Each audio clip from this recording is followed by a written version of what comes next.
Voici les images que l'on associe généralement aux algues. Des marées vertes qui envahissent nos littoraux. Mais ces végétaux recèleraient aussi des pouvoirs insoupçonnés. Promesse d'un monde sans plastique. C'est 100% biodégradable, c'est-à-dire que si on le met dans l'eau, il va se dénaturer complètement, sans incidence négative pour l'environnement. Promesse d'un monde où l'air de nos villes serait de nouveau respirable.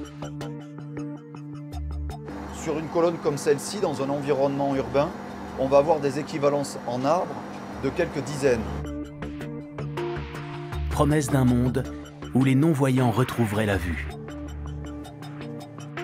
Donc jusqu'à ce qu'on obtienne une vision vraiment le plus proche du naturel possible, qui permet de voir le mieux possible. Les algues pourront-elles un jour concrétiser ces rêves? C'est bon? Dans le monde entier, des chercheurs tentent de percer les secrets des algues.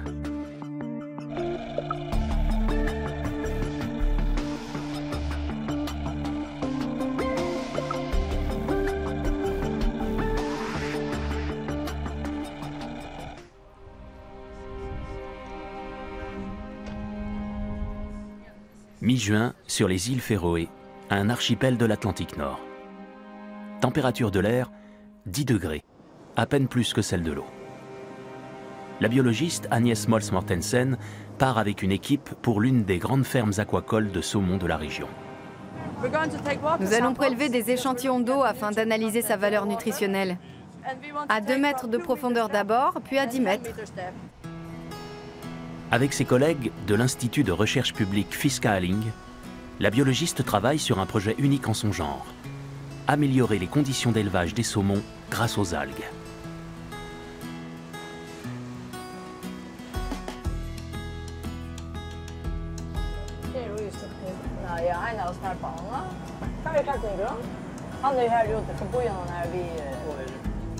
L'objectif des chercheurs est de recréer en aquaculture un milieu le plus naturel possible, où le recours aux médicaments et aux produits chimiques serait superflu.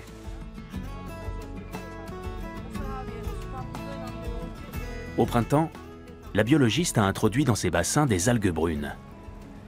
Celles-ci vivent normalement dans les eaux claires et fraîches des fjords. Reste à voir si elles se développeront aussi bien dans les cages à poissons.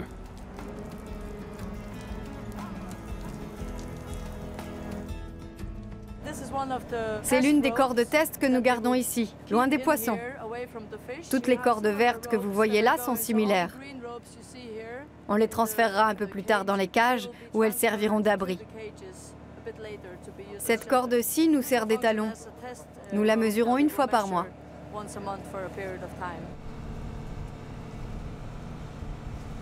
Agnès contrôle la croissance et la fertilité des algues brunes. Même si elles se ressemblent, 2 espèces se sont développées sur la corde. L'une a été implantée par la biologiste, l'autre s'est établie d'elle-même. Les pisciculteurs sont d'ores et déjà convaincus des bienfaits des algues.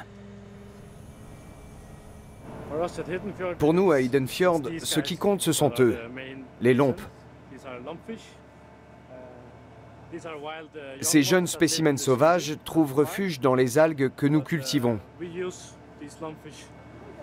Nous les faisons cohabiter avec nos saumons d'élevage, car ils mangent leurs poux de mer. C'est un moyen naturel de se débarrasser des poux. Ça évite d'avoir recours aux produits chimiques. Les lompes vivent au milieu des algues. Les algues elles-mêmes ont besoin de peu de nutriments. Ce sont des organismes végétaux présents surtout dans les océans. Ils se développent par photosynthèse, c'est-à-dire en captant le CO2 de l'atmosphère et en le transformant grâce à la lumière du soleil en oxygène.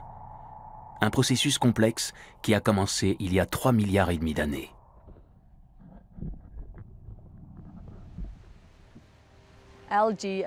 Les algues ont contribué à créer le monde tel qu'il est aujourd'hui. L'humanité a pu évoluer parce que nous disposons du bon mélange gazeux pour pouvoir vivre.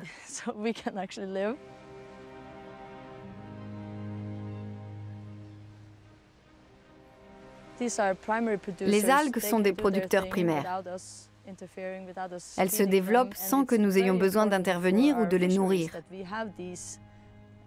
Ces forêts d'algues sont essentielles pour nos fermes piscicoles, car elles servent de pouponnières à nos alevins. Et si nous voulons les utiliser à grande échelle, il faut les cultiver.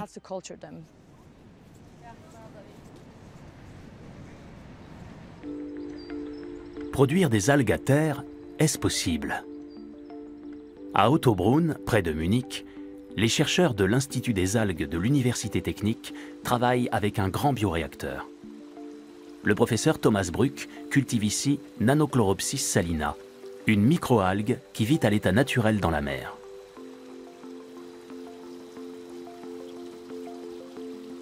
Dans l'installation, du gros sel remplace l'eau de mer et des LED imitent la lumière du soleil. Ici, les chercheurs peuvent simuler n'importe quelle zone climatique. Généralement, on simule almérien en Espagne. Parce qu'en Bavière, les algues ne poussent évidemment pas aussi bien. En Espagne, c'est beaucoup mieux. Là-bas, nous pourrions produire tout au long de l'année. Pour obtenir des données techniques pertinentes, il faut évidemment pouvoir simuler ce climat. Et c'est possible ici et nulle part ailleurs dans le monde. Le secret de cette algue marine verte réside dans sa teneur élevée en huile. Pourrait-elle un jour remplacer notre pétrole? Le chercheur vérifie régulièrement ses conditions de croissance optimales.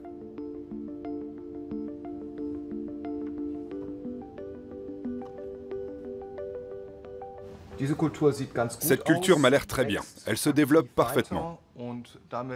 Nous allons la laisser tranquille quelques jours avant de la récolter et de la stresser. Stresser l'algue, autrement dit, lui retirer ses nutriments, de sorte qu'elle arrête sa croissance. C'est à ce moment-là qu'elle produit suffisamment d'huile. Faut-il y voir le biocarburant du futur? Il est impératif de susciter l'intérêt de l'industrie. Des investissements colossaux sont nécessaires, de l'ordre de plusieurs dizaines de millions d'euros, pour mettre en œuvre un dispositif à grande échelle. Je pense néanmoins que la pression pour mettre en place des technologies favorables au climat va s'accentuer dans les années à venir, et à un point tel que nous n'aurons plus d'autre choix. Nous savons ce qui est écrit dans les rapports climatiques. Si nous attendons encore, le climat va finir par s'effondrer, et nous ne serons plus en mesure de faire quoi que ce soit. S'affranchir du pétrole. Une urgence qui a inspiré aux chercheurs bavarois un matériau révolutionnaire. Une fibre de carbone à partir d'algues, plus solide et plus légère que les composés d'acier et d'aluminium. Cette plateforme est composée d'un alliage de fibres de carbone et de pierre. Sa fabrication est donc carbonégative. De plus, le recours à ce composite nécessite moins de matériaux, comme on peut le voir ici. Au-dessus, vous avez une fine feuille de granit. En dessous, notre fibre de carbone. Et entre les deux, un calcaire. Cette plateforme est tout aussi solide que de l'acier. Elle est également flexible. En obtenant une précontrainte par la fibre de carbone, on confère une certaine élasticité au matériau. Celui-ci peut donc complètement remplacer l'acier. Nous avons baptisé cette trottinette Minus E, car elle est à émission négative, à la fabrication comme à l'utilisation. Des fibres de carbone non pas fabriquées à partir de carbone fossile, mais d'algues. Voilà de quoi révolutionner l'industrie des matériaux de construction. Mais le procédé pour obtenir la précieuse huile est encore trop coûteux en argent et en énergie.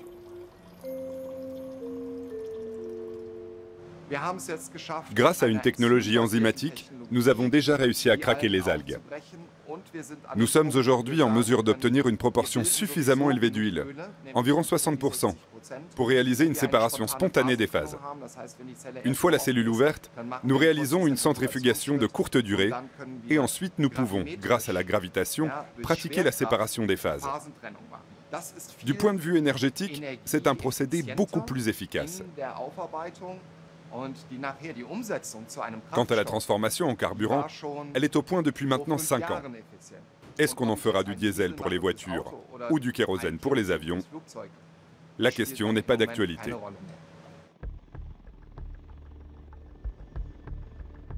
voler grâce à de l'algocarburant. Ce rêve est à portée de main. Toutefois, la production d'huile d'algues reste chère. Pour en faire une alternative viable, les chercheurs travaillent donc sur d'autres procédés.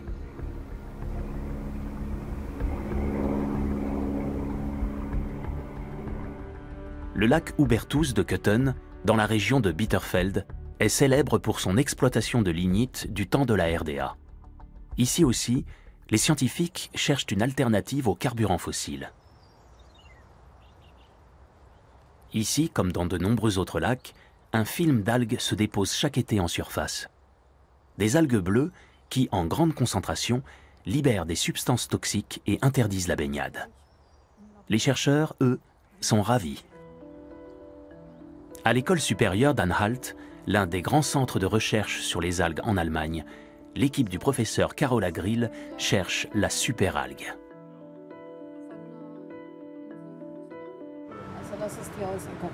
Ce serait bien si tu pouvais y jeter un œil. Oui, c'est une belle efflorescence algale. Nous essayons d'isoler les différentes souches contenues dans l'échantillon du lac. Dans l'eau, nous avons un mélange de différentes algues. Ici, nous tentons de les isoler les unes des autres, de sorte qu'elles soient utilisables en vue d'une production technique. La chercheuse s'intéresse aux composants particuliers des microalgues. Les éléments comme les protéines, les acides gras oméga 3 et les colorants sont prisés par l'industrie pharmaceutique et cosmétique. Mais l'algotechnologie est une science récente. Les composants et les propriétés des algues sont loin d'être tous inventoriés. Les scientifiques estiment qu'il existe entre 400 000 et 500 000 espèces d'algues différentes, avec une variété de formes et de couleurs qui paraît infinie.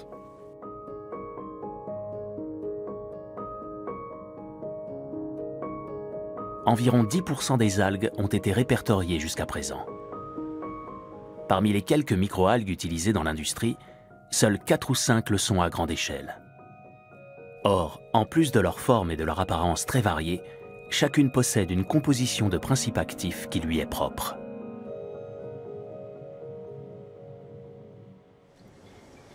Les algues présentent un grand avantage. Elles poussent jusqu'à 20 fois plus vite que les plantes terrestres et produisent jusqu'à 30 fois plus de lipides que le colza, par exemple. Les chercheurs s'intéressent surtout à l'huile. En conditions de laboratoire, les algues se cultivent facilement. La seule difficulté réside dans la consommation élevée d'énergie et d'eau nécessaire pour extraire leurs composants. Les chercheurs de Köthen ont néanmoins franchi une étape majeure. Ils ont découvert une algue qui pourrait bien donner un nouvel élan au projet de biocarburant.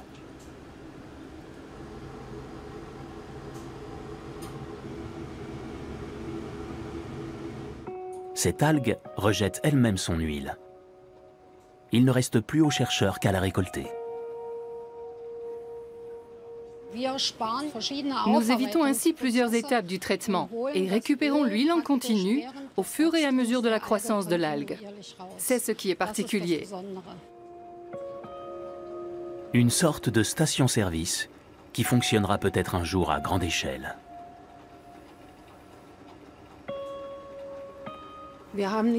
Nous n'avons pas beaucoup d'alternatives. Nous devons poursuivre dans cette voie. Pour le moment, ce n'est pas rentable, mais qui sait ce qu'il en sera dans 20 ans. Il faut essayer de nouvelles approches. Nous avons développé un système technique adapté pour recueillir cette huile, le fameux Milking Extractor. Nous avons ainsi économisé 80% des coûts par rapport au système classique, mais cela ne suffit pas. Nous devons rendre nos algues encore plus productives. Et je suis très optimiste quant à nos chances de succès.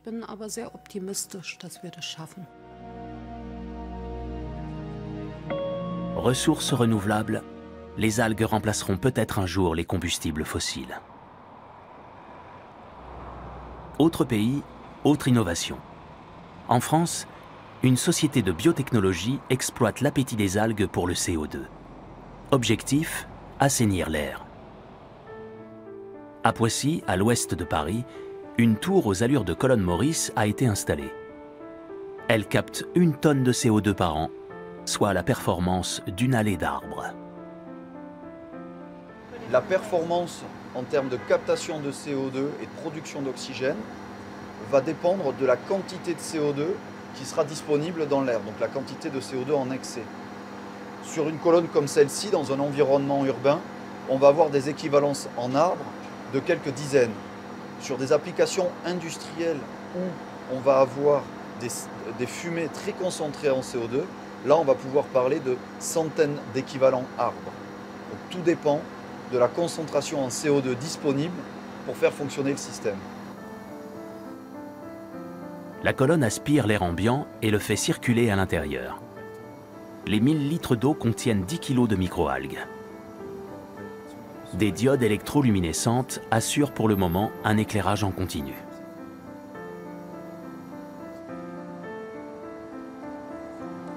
Les prochains développements auront des éclairages où on ira chercher beaucoup plus la lumière naturelle le jour et où on utilisera les LED la nuit, puisque l'objectif, c'est de faire fonctionner le dispositif 24 heures sur 24, 365 jours par an.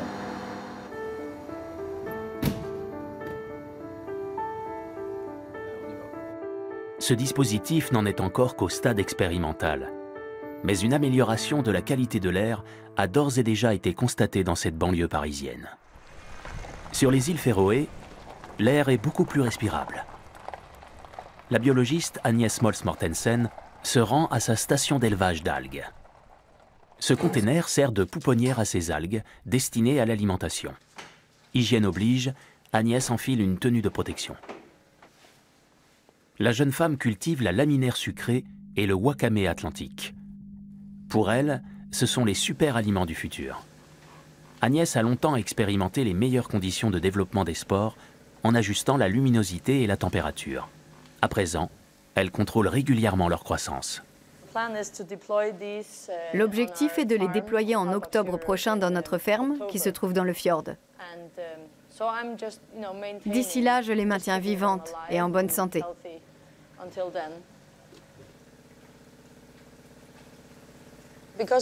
Lorsqu'elles reçoivent de la lumière, elles produisent beaucoup d'oxygène par la photosynthèse. On voit bien les bulles sur les cordes. Les algues poussent sur de petites cordes. Celles-ci seront plus tard enroulées autour de grands câbles, puis immergées en mer.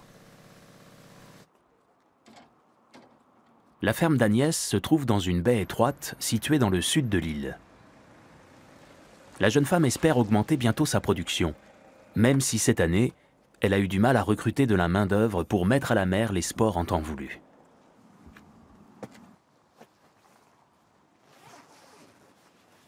À la mi-juin, la saison arrive à son terme. Aujourd'hui, Agnès s'apprête à effectuer la dernière récolte de l'année en compagnie de son frère et d'une autre personne venue en renfort.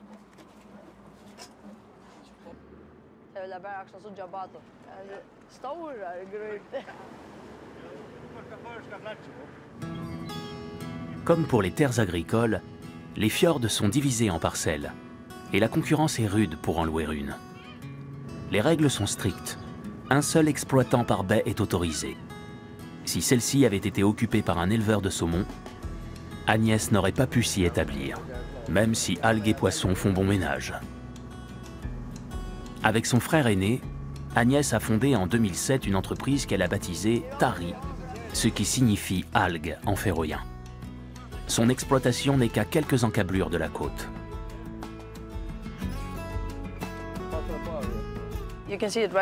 Vous voyez là, c'est une des cordes de culture. Elles sont toutes en longueur. Les grandes bouées rouges forment un quadrilatère. Il y en a un autre plus loin. Et nos cordes sont immergées au milieu. C'est comme ça que les algues sont cultivées.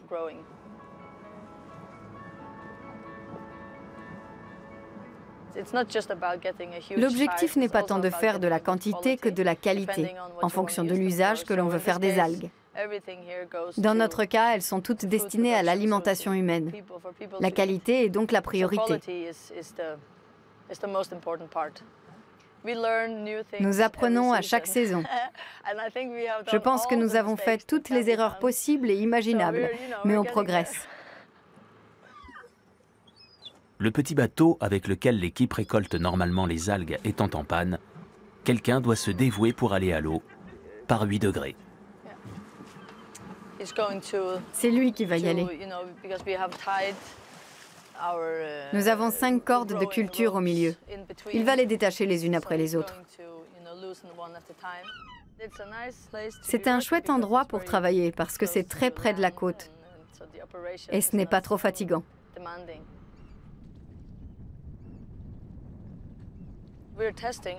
Nous faisons des analyses bactériologiques. Nous voulons être sûrs que les produits que nous vendons ne sont pas contaminés par Escherichia coli ou d'autres bactéries du même genre, dont la consommation présente des risques sanitaires.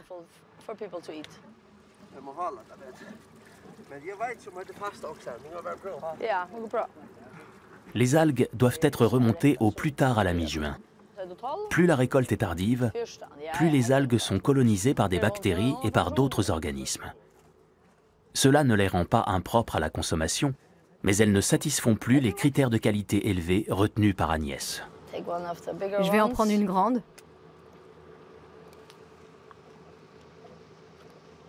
C'est bon. Ça a un goût salé. C'est un peu...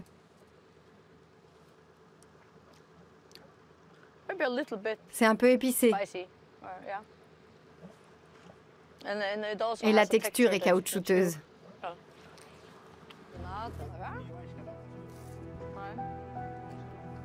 Les algues sont riches en iode, magnésium, calcium et protéines.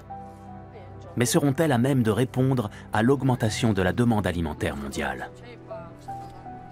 Agnès voudrait tripler sa production d'ici l'an prochain, mais il lui manque la main-d'œuvre et l'argent. Elle a pourtant refusé l'offre d'un gros investisseur. Elle préfère garder son indépendance et voir si son entreprise peut se développer par ses propres moyens.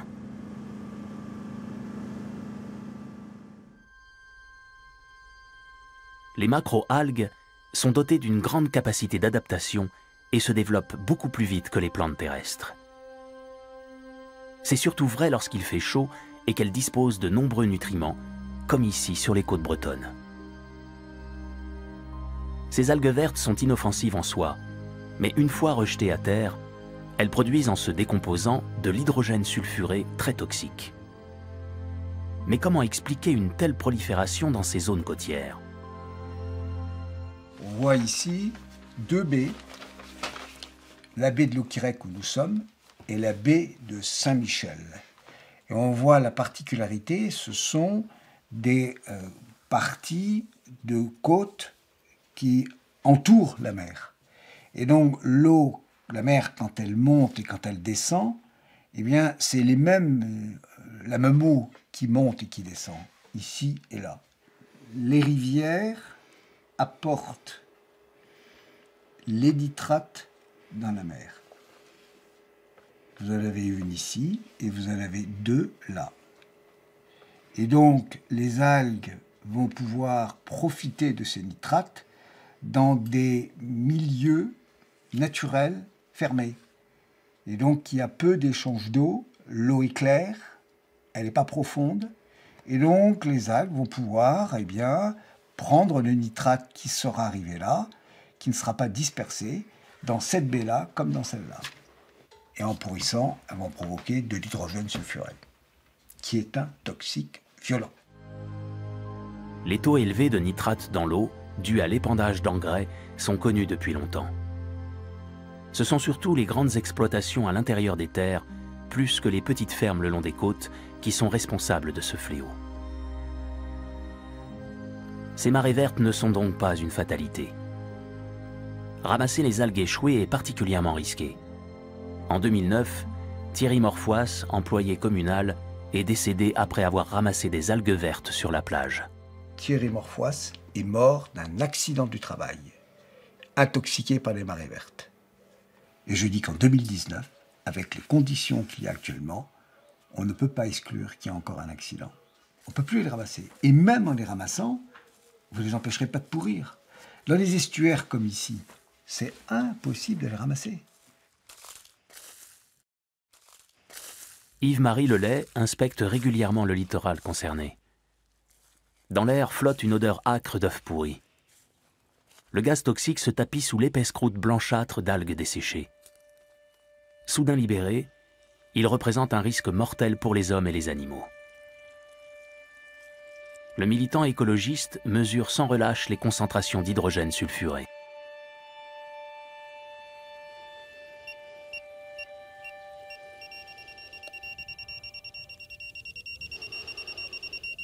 Ah bah 80 ppm, si vous restez pendant longtemps, effectivement, vous pouvez avoir des irritations des yeux et bien sûr des symptômes plus forts, comme en particulier une perte de connaissance. C'est le produit de la décomposition de ces algues. Vous en voyez une d'ailleurs à l'intérieur qui est en train de se décomposer. Moi, si vous sentez ça, vous faites la différence. Ici, ça sent l'œuf pourri à plein nez. 10 000 tonnes d'algues ont été rejetées sur les rivages bretons au cours de l'été 2019. Un bien triste record. Vous avez ici un décor superbe et à la fois sinistre. Parce que vous voyez, tout est mort. Vous avez très peu d'oiseaux. Puis vous avez ce noir là qui flotte, et cette odeur en permanence. Et l'hydrogène sulfuré qui descend dans la rivière et qui infeste absolument tout.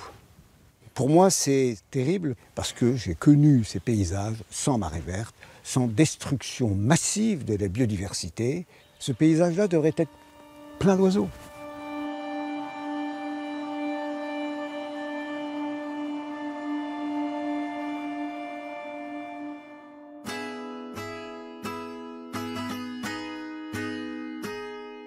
Face à la prolifération massive d'algues sur les côtes bretonnes, des entrepreneurs de Saint-Malo ont eu une idée. Utiliser cette ressource naturelle apparemment illimitée pour développer un substitut biodégradable au plastique traditionnel. Du plastique bio à base d'algues. Rêve ou réalité? La matière première, issue en partie de résidus de l'industrie cosmétique, est transformée en granules. Nous, on travaille exclusivement sur des algues brunes. C'est en fait une biomasse algale qu'on va pouvoir valoriser et réintégrer effectivement dans un process industriel.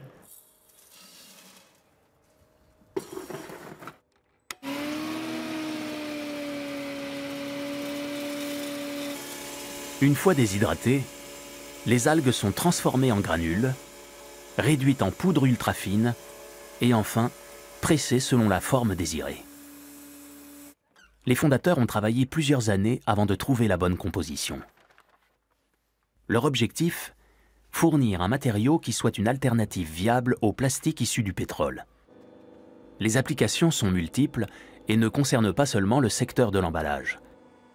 La poudre ultra fine est thermoformée dans une machine pendant 5 minutes à 95 degrés, sans consommation d'eau. Après 2 minutes de refroidissement, le produit est prêt à l'emploi.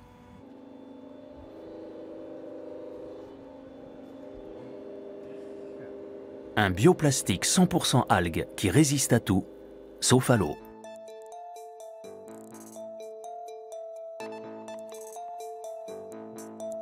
Donc ici, on a des clés USB. Donc, la coque est en 100% algue opaque. C'est-à-dire qu'en fait, on a de l'algue essentiellement et quelques additifs végétaux. C'est 100% biodégradable, c'est-à-dire que si on le met dans l'eau, il va se dénaturer complètement sans incidence négative pour l'environnement, puisque c'est 98% d'algues plus 2% d'additifs végétaux naturels. Gobelets, montures de lunettes et flacons pour cosmétiques contiennent quant à eux entre 20 et 50% d'algues. Le reste est constitué de plastique traditionnel qui les rend résistants à l'eau. Notre objectif, c'est effectivement de réduire au maximum la part des plastiques, d'arriver à terme à pouvoir tout faire en algues opaques, justement pour limiter cet impact négatif sur l'environnement. On est quand même sur de la moyenne durée. À ce niveau-là, il faudra au moins une dizaine d'années pour être en capacité de recouvrir l'ensemble des champs d'application. Et pour élargir ainsi la palette des produits proposés. Ce sont des urnes funéraires qu'on peut jeter à la mer. Et donc ensuite, ça va forcément se dissoudre au contact de l'eau, progressivement, pour disparaître complètement. Donc les algues retournent à leur état d'origine, dans leur environnement initial. L'innovation se heurte à un autre problème. Aujourd'hui, au niveau des algues, il y a différentes concessions qui existent et toute la volumétrie, par exemple, des algues présentes en Bretagne ne nous sont pas accessibles. Il faut savoir qu'on peut en avoir, mais en quantité limitée. Je dirais au niveau de l'État, c'est lui qui délivre effectivement les permis de ramassage là-dessus et qui définit les concessions qui sont accessibles, effectivement, les endroits, etc. L'entreprise importe donc une partie de ces algues des Caraïbes. La production de bioplastique se justifie malgré tout. 7,5 millions de tonnes de déchets plastiques finissent chaque année dans les océans. Des solutions alternatives au plastique s'imposent. Et les algues, en étant de plus en plus présentes dans ces bioplastiques, peuvent avoir un réel impact.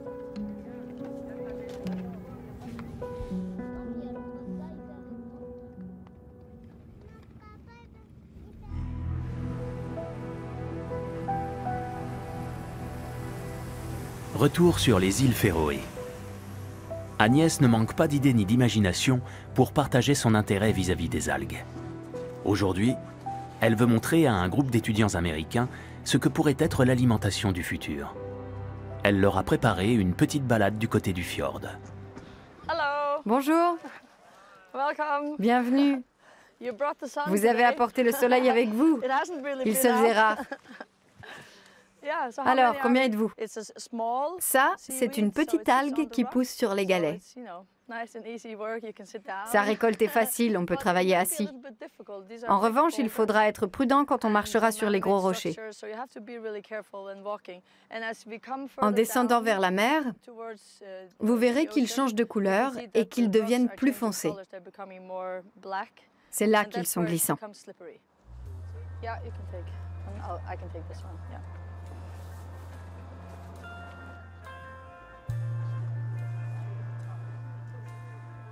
Prenez votre temps.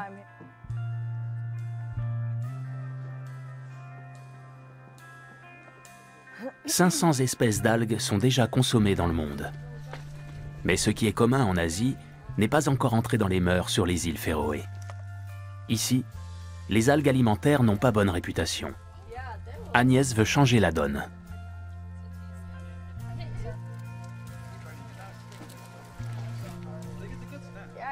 Vous vous débrouillez bien, le seau est presque plein. Les étudiants américains ne semblent pas rebutés. C'est très salé et ça a beaucoup de goût. On raffole du sel aux États-Unis. Du coup, ce serait une bonne alternative. J'ai déjà acheté des ancas à base d'algues, donc je me vois très bien faire pareil avec celle-ci. C'est très caoutchouteux quand ça vient d'être récolté. Mais je pense que si on les passe au four pour en faire des chips, comme Agnès l'a dit, ça peut être très bon et pas besoin d'ajouter de sel. Si c'était des étudiants locaux du même âge, ils hésiteraient probablement plus avant de goûter.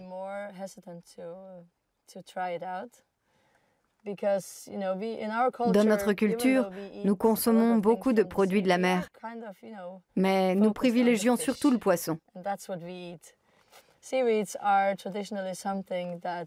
Chez nous, les algues sont traditionnellement considérées comme un plat du pauvre. Beaucoup n'aiment pas leur goût. Pour ne pas dire qu'ils trouvent ça franchement mauvais.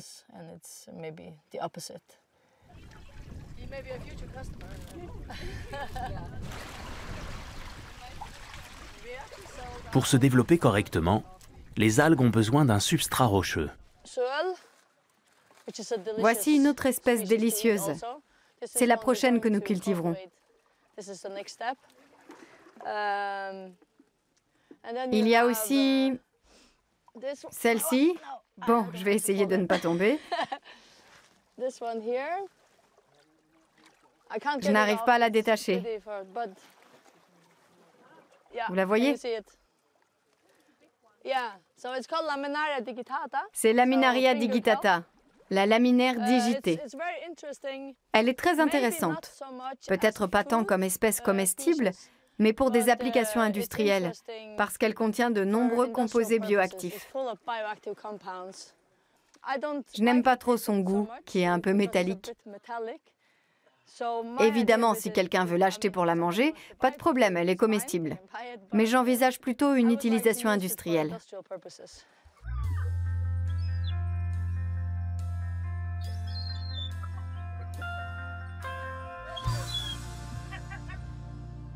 Les forêts de kelp s'étendent principalement près des côtes, dans les eaux tempérées des zones littorales. Mais leur existence est menacée. À l'Institut Alfred Wegener de Bremerhaven, les scientifiques observent depuis plusieurs années l'état de ces grandes macro-algues brunes. La chercheuse Inka Bartsch est spécialiste des forêts de kelp. Elle revient tout juste d'une expédition dans le Spitzberg. Les algues sont-elles un indicateur du changement climatique? Comment réagissent les grandes forêts de kelp au réchauffement mondial? Nous voulons comprendre la structure des forêts de kelp entre le Spitzberg et la Bretagne. Nous essayons de prélever des échantillons de la limite septentrionale à la limite méridionale de l'aire de répartition des espèces. Quelles espèces sont présentes? Quel âge ont les individus? Au Spitzberg, par exemple, il est courant d'en trouver qui atteignent 6 à 8 ans d'âge.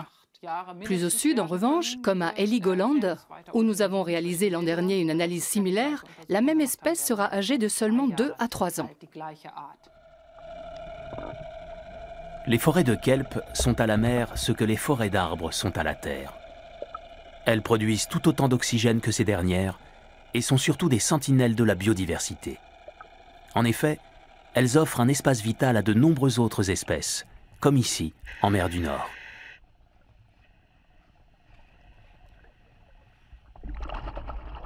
Mais cet habitat est en danger. Ces dernières années, on a constaté que les forêts de kelp reculaient à cause des vagues de chaleur. Il y en a eu d'importantes dans l'ouest de l'Australie, par exemple. Des centaines de kilomètres carrés de forêts d'algues brunes ont disparu. Nous souhaitons étudier cela de plus près afin de déterminer quelles sont les causes profondes de cette régression. Grâce aux échantillons de laminaires digités du Spitzberg, les chercheurs veulent faire le point sur l'état du kelp. Les forêts sous-marines sont-elles menacées, y compris sous nos latitudes? Pour y répondre, l'examen à l'œil nu ne suffit pas. Nous allons simuler des vagues de chaleur pour observer à partir de quand elles ont un effet négatif sur les algues. En mesurant la photosynthèse, on peut parfois obtenir des résultats plus rapides. La mesure de la performance photosynthétique montre à partir de quelle température de l'eau les algues développent un stress. Pour la laminaire digitée de mer du Nord, une augmentation même minime peut avoir des effets dramatiques. Depuis les années 1960, la température en mer du Nord a augmenté de 1,6 degré. Heligoland, par exemple. Tous nos modèles prédictifs affirment qu'à la fin du siècle, il n'y aura probablement plus de forêts de kelp là-bas.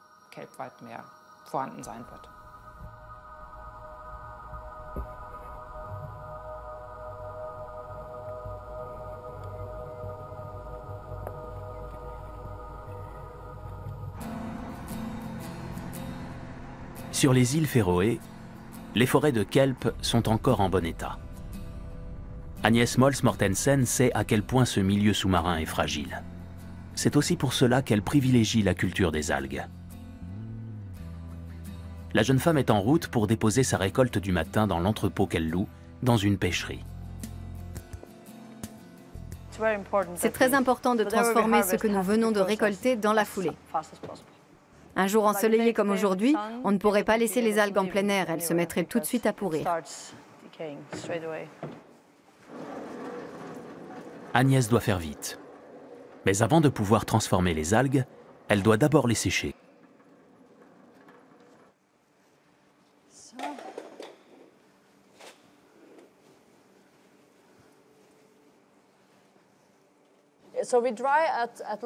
Nous les séchons à basse température, à moins de 30 degrés.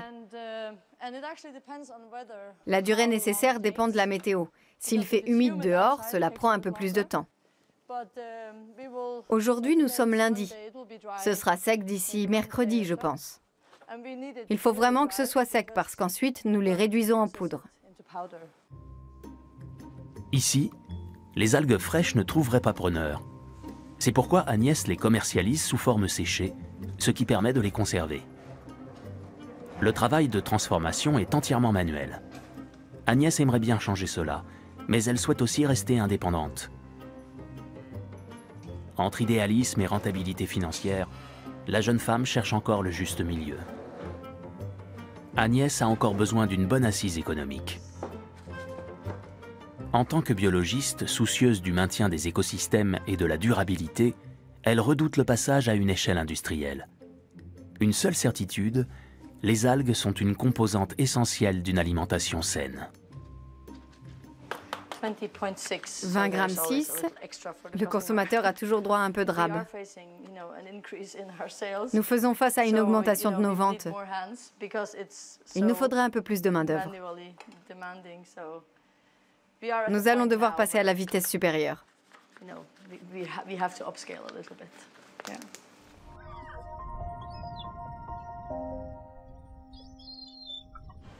Les algues alimentaires et oléagineuses sont déjà très demandées dans le monde. Et voici qu'elles intéressent désormais la recherche médicale. Les chercheurs du CHU de Dresde sont persuadés qu'elles recèlent de nombreux pouvoirs insoupçonnés. Ils ont mis au point un procédé qui, pour la première fois, associe dans une impression 3D des algues et des cellules humaines. Objectif à terme, faire en sorte que des algues alimentent en oxygène les cellules du corps humain. Avantage du procédé, l'absence de réaction de rejet. Mais le green bioprinting est plus compliqué que prévu. Nous devons en quelque sorte réunir ces deux mondes. La lumière est l'un des paramètres à traiter, mais il y en a beaucoup d'autres. En tout cas, les cellules humaines ont des exigences très complexes. Pour qu'elles se développent correctement, il leur faut certains sérums. Or, on ignore totalement comment les algues peuvent réagir à ces composants. Les algues sont résistantes, mais ont besoin de repos après l'impression. Les cellules humaines n'ont pas ce temps et réagissent de manière sensible à une trop longue exposition lumineuse. Cultiver ces deux types de cellules dans les mêmes conditions relève de la gageure. Mais nous avons pu montrer que cela fonctionne. Les deux types de cellules survivent. La recherche n'en est qu'à ses débuts. Les utilisations médicales, pharmaceutiques, chimiques et cosmétiques semblent prometteuses, tant les principes actifs des algues permettent de nombreuses applications. Félix Krouiats travaille à isoler ces substances, très différentes selon le milieu où vivent les algues.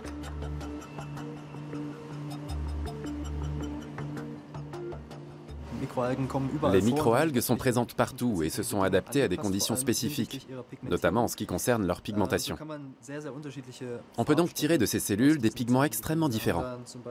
Nous avons par exemple ici la chlorophylle, qui est probablement le composant naturel cellulaire le plus connu. Nos processus nous permettent aussi d'obtenir des caroténoïdes, des pigments liposolubles. Un autre exemple, c'est ce pigment bleu hydrosoluble issu de la cyanobactérie Arthrospira platensis, plus communément appelée spiruline, ou autrefois algue bleue. On ne l'a pas appelée comme ça par hasard. C'est précisément ce pigment bleu qui confère ses caractéristiques à la spiruline. Elle peut ainsi coloniser des habitats exposés à de très faibles intensités lumineuses. Les algues sont très sensibles à la lumière. Et cela a permis une découverte majeure. Situé au cœur de Paris, l'Institut de la Vision est l'un des plus importants centres de recherche européens sur les maladies de l'œil.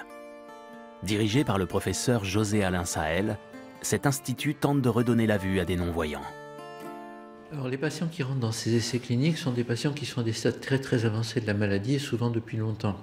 On essaie toujours d'éviter qu'ils aient des attentes trop importantes et qu'ils comprennent que nous sommes à des stades précoces de la recherche scientifique et que nous ne savons pas si les résultats vont être de très grande qualité. Mais il semblerait, en dépit de cela, que les résultats soient prometteurs et en attendant, ça engage à vraiment continuer le projet. Un projet qui doit sa réussite notamment à la collaboration de scientifiques de différentes disciplines. Les chercheurs ont conçu des molécules d'algues qu'ils peuvent insérer dans du tissu vivant afin qu'elles prennent en charge les fonctions des cellules visuelles altérées. Denis Dalcara dirige le projet de recherche optogénétique. Ça va, ils ont poussé non, pas vraiment exactement les mêmes.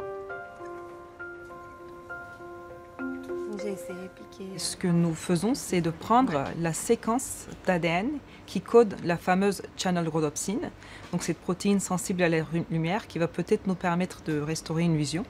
Et ce qu'on sait faire, c'est d'isoler cette séquence et l'insérer au sein d'un virus adéno-associé qui ressemble à ça en origami. Le virus infecte l'être humain, mais sans provoquer de maladie. Produit en grande quantité, il est associé au cours d'un processus complexe à l'ADN de la protéine d'algue, la channel rhodopsine. Les algues possèdent des molécules photosensibles, des sortes d'yeux, qui leur permettent une orientation optimale vers la lumière. Une molécule similaire se trouve dans la rétine humaine. Elle fait partie du pourpre rétinien et permet de mieux percevoir la luminosité ainsi que les couleurs. L'ADN de la protéine d'algue est introduit dans le virus, puis celui-ci est injecté dans l'œil. Grâce à ce cheval de Troie, la protéine d'algue peut s'exprimer dans les neurones de la rétine. L'œil est très facile d'accès d'un point de vue chirurgical. Il suffit d'insérer l'aiguille à travers le sclère qui va nous permettre un accès vers la rétine qui tapisse le fond de l'œil comme vous le voyez ainsi.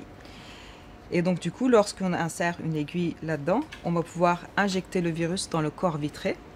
Et ce corps vitré, il est à la proximité de la rétine.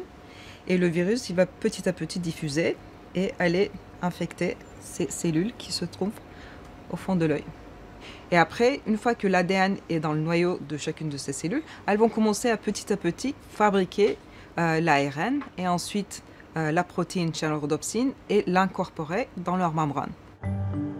Les chercheurs ont d'abord testé l'activation des cellules visuelles par l'algue sur des souris aveugles. Ils ont ainsi pu prouver que les cellules visuelles de la rétine, une fois infectées par l'ADN de la protéine d'algue, réagissaient de nouveau à la lumière. Les photorécepteurs des algues sont connus depuis longtemps. Mais ce n'est que récemment que les chercheurs ont pleinement compris leur fonctionnement. Comme la rétine humaine, les protéines photosensibles de l'algue transforment la lumière reçue en signaux électriques. Chacun des points noirs que vous voyez ici, ça correspond à une électrode. Ces électrodes, c'est un peu comme des antennes qui nous permettent de sentir ce qui se passe dans la rétine et quel message elle envoie au cerveau. La chance qu'on a, c'est qu'on ne voit pas seulement ce qu'envoie une cellule, on voit vraiment ce qu'envoie toutes ces cellules en même temps. Là, on a plusieurs centaines de cellules qui sont en train de travailler en même temps, en train d'envoyer tous ensemble de concert un message au cerveau, et on arrive à intercepter ce message, et on arrive à le décoder, à comprendre quelle est l'image du monde, quelle est la représentation du monde que la rétine envoie au cerveau. Donc grâce à ça, on peut comprendre un petit peu le code qui passe de la rétine vers le cerveau. Les premiers résultats de l'étude clinique montrent que l'activation des cellules visuelles restaure la vision en noir et blanc. Mais la biologiste aimerait aller encore plus loin. Ce qu'on souhaiterait faire aussi, peut-être de réfléchir à des stratégies qui permettront de restaurer une vision en couleur, parce que bien évidemment, cette stratégie ne permet pas de l'avoir, etc., etc. Donc juste ce qu'on obtient une vision vraiment le plus proche du naturel possible, qui permet de voir le mieux possible. Les espoirs suscités par les algues sont aussi un moteur pour Agnès Mols Mortensen.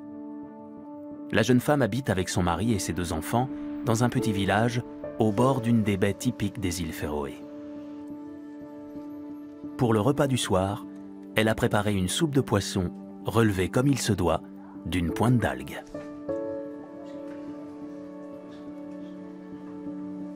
Il faut apprendre à cuisiner avec les algues et ne pas avoir peur d'en assaisonner les plats.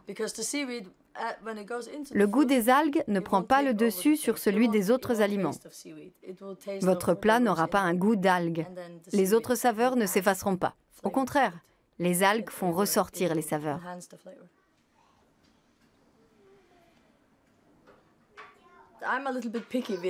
Je suis assez difficile sur la façon dont je consomme mes algues. Je n'aime pas les gros morceaux. Je les préfère en poudre, comme condiment.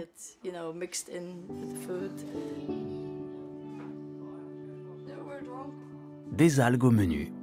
Rien de plus naturel pour les enfants. C'est d'abord pour eux qu'Agnès s'est engagée et travaille d'arrache-pied.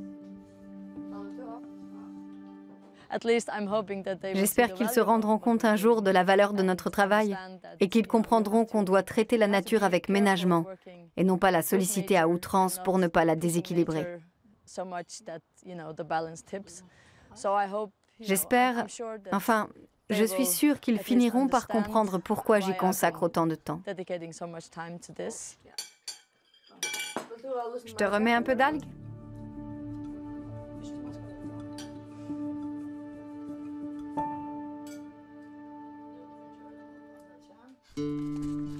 Partout dans le monde, les scientifiques démontrent à quel point les algues sont précieuses.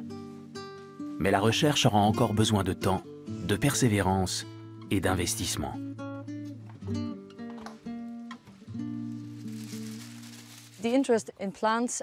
L'intérêt pour les plantes et les algues correspond probablement mieux à ma personnalité.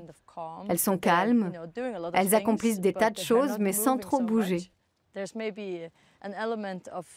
Les étudier me va mieux que de traquer des animaux qui se déplacent sans cesse et qui sont difficiles à localiser. Aussi anciennes que le monde, les algues sont une matière première aux multiples applications.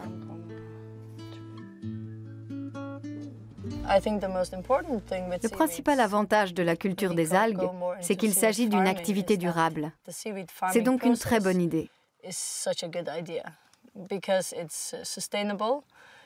Les algues utilisent la lumière pour leur photosynthèse et puisent les nutriments dans leur environnement. Pas besoin de les nourrir. C'est donc une production propre. Les algues captent le CO2 au fur et à mesure de leur croissance. Je ne pense pas qu'elles pourront sauver le monde, mais c'est une piste que nous devons absolument expérimenter.